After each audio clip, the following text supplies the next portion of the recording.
Are you trying to figure out which state you should start with when it comes to your telemedicine career? Well, in this video, I'm going to share with you my number one state that you should start when it comes to applying for state license for your telemedicine career.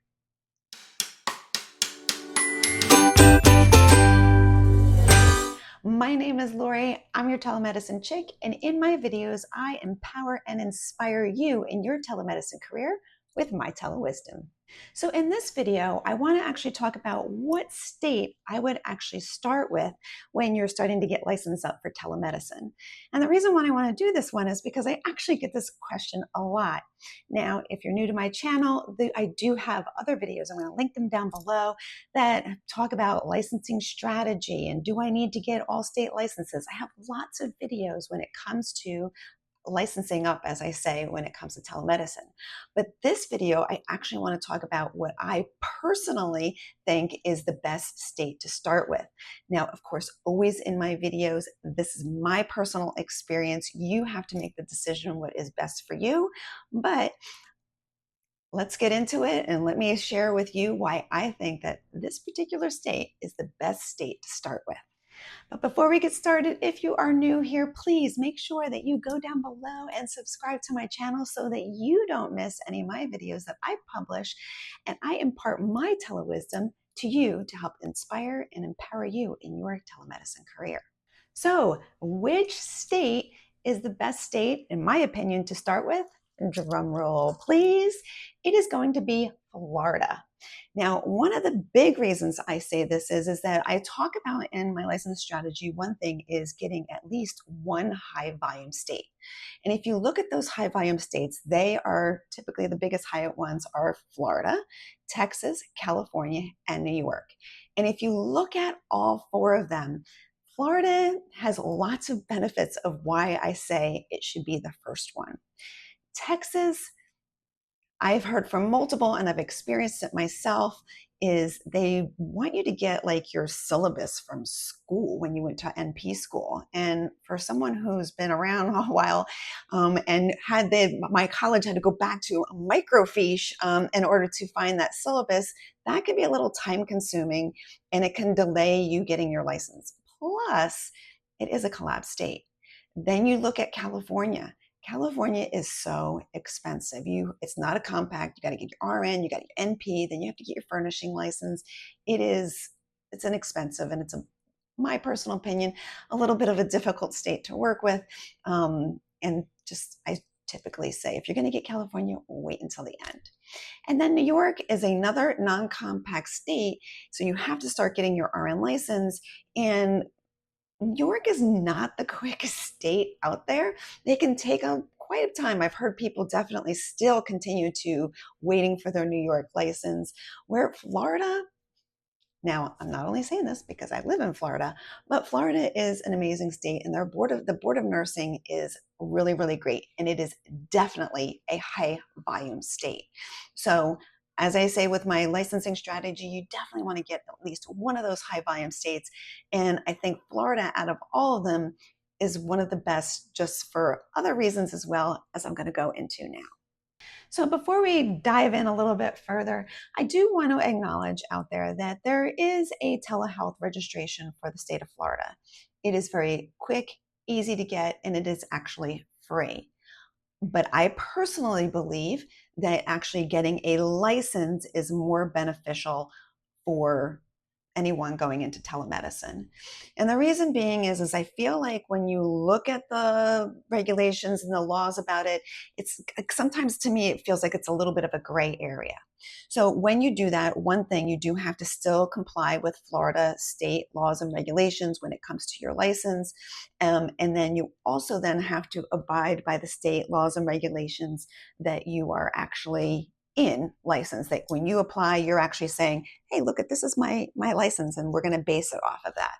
And if you're in a state that you have a collaborating physician, does that mean that you are then working off of that collaborating relationship? And then is your collaborating physician okay with that? And if you don't have autonomous practice in Florida, then you need to have a collaborating physician.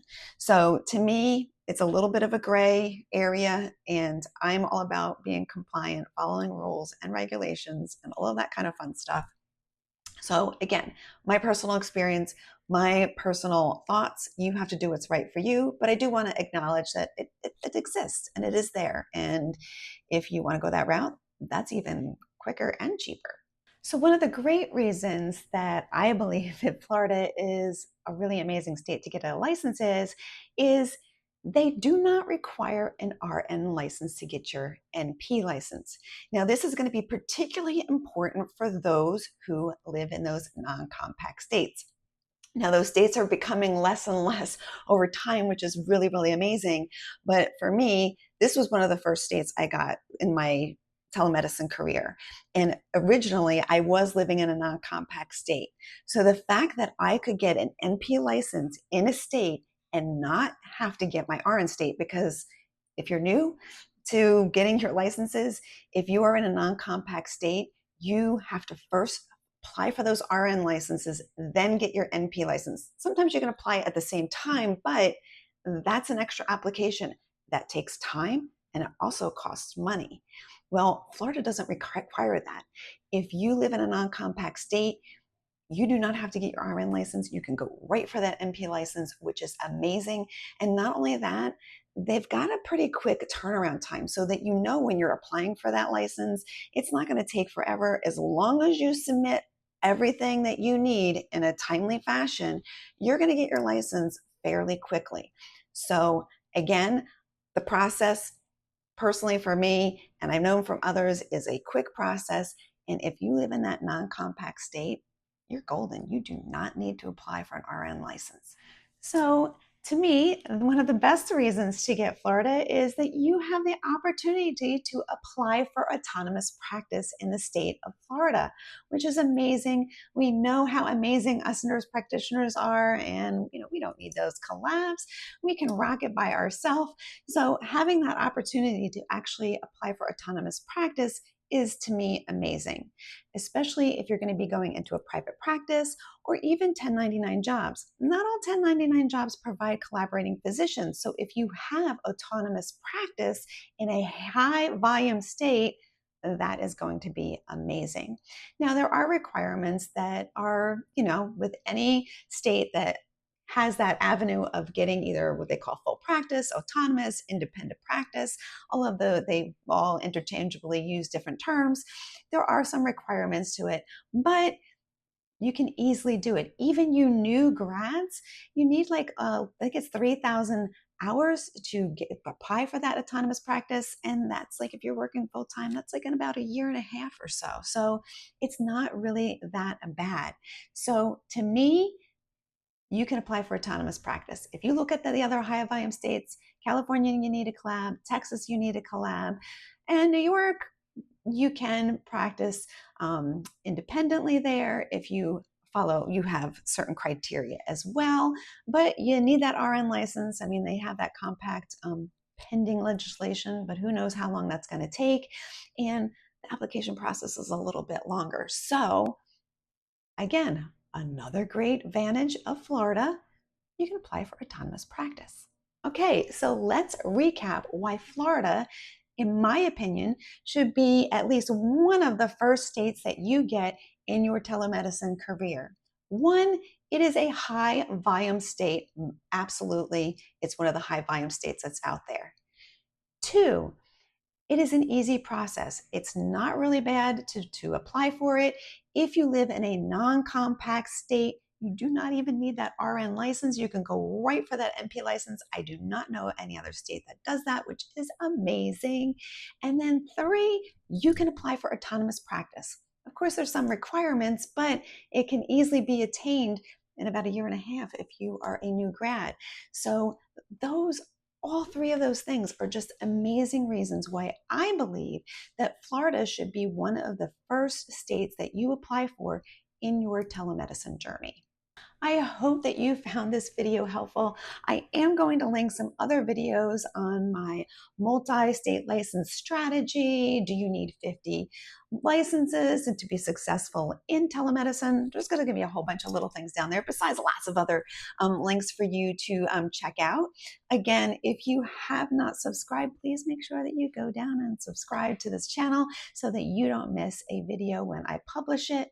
Also, if you think that this video was pretty cool, a little like down there will really help me grow my community. I really appreciate that. And if you know someone that would benefit from this video, please make sure that you share it. I am trying to continually to grow my community. I am very passionate about nurse practitioners in telemedicine. I think we are the bomb to begin with, but I do think that we are the core of telemedicine.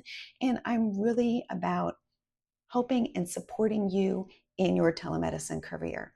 So please make sure that you help me spread out all over the place. I really appreciate your support. And I will see you in the next video. Take care, everybody.